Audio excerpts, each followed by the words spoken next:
Hello everyone, this is Brittany with everythingb.nicole. Today we're going to design a rustic home sign. For this project, here are the supplies. We have 3-ply jute twine. We have a 1-inch chip brush, a black Sharpie marker. We have a 1-inch flat brush. We're going to use Waverly chalk paint in truffle and plaster. We're also going to use Deco art in black and Hauser light green. And to achieve the chippy look, we're going to be using petroleum jelly. We may or may not use painter's tape, and we are going to use makeup sponges, and of course we have our wood cut out. Let's get started. First, I'm going to paint the key using the Hauser light green Deco art paint. And I'm going to use a makeup sponge to apply the paint.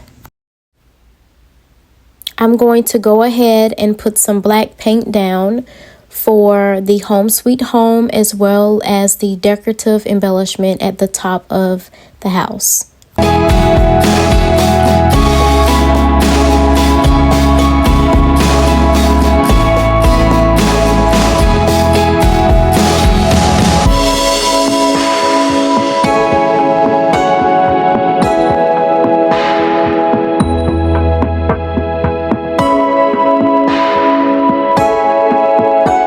Moving on to paint the embellishment that goes at the top of the house.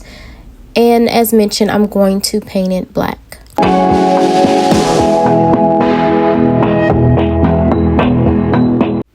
Now I'm going to paint the base of the house in truffle.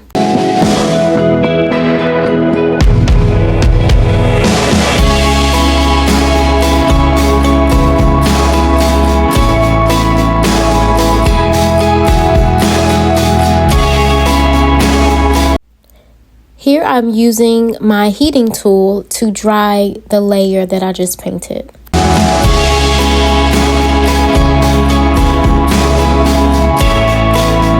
Now it is time to use my 1-inch chip brush, and I'm going to lightly brush a layer of the petroleum jelly onto the base.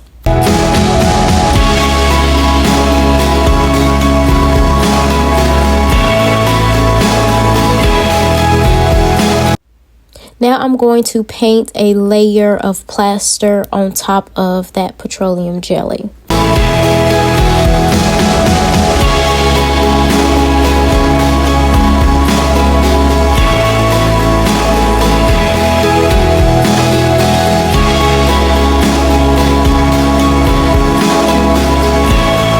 Now I'm going to use my heating tool to dry that layer of paint.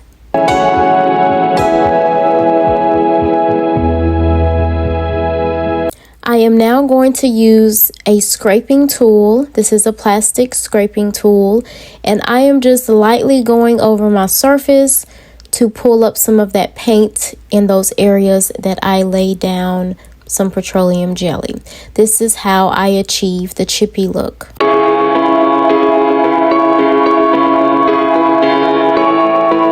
Now I'm going to take my Sharpie marker. This is a permanent black marker, and I'm going to clean up the edges where paint spilled over just a little bit. This is optional. You do not have to do this at all. You can dry brush the sides with some of that plaster to give it a more an even more rustic look. Now it's time to bring everything together. It's time to glue. I am using stick fast glue. You can use any type of glue, but this is my favorite, especially when working with small parts, simply because it has a thin tip, and so a little goes a long way with this glue.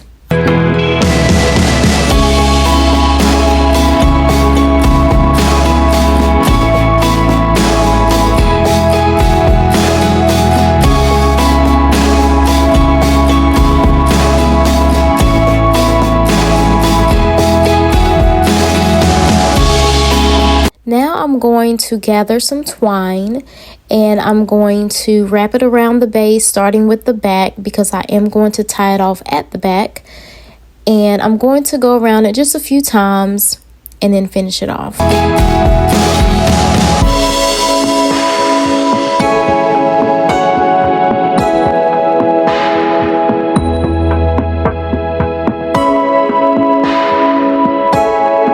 And a little tip here, I am designing this piece just as a sample for you all to inspire you guys. If you are interested in purchasing the cutout so that you can create one, you are more than welcome to do so. Just leave me a comment down below and I can definitely confirm what needs to be confirmed and get one shipped to you. But because I'm not selling this piece or don't plan on selling it, I'm not going to do anything on the back. Now it is time to attach the key. I am going to use some twine to do so. I'm going to cut the length that I think is needed to add to this cutout here. And I'm just going to work it through the middle of the key and under the twine that is already on the house, and then just tie it off at the top.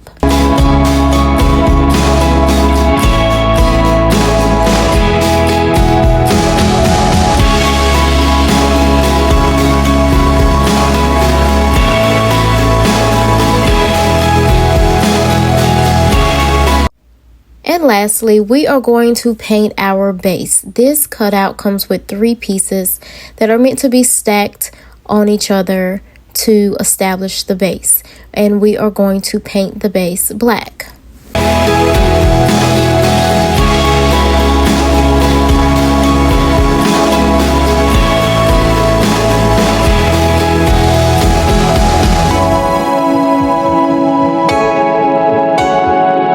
Here I am going to do a quick dry of the pieces before we put them together.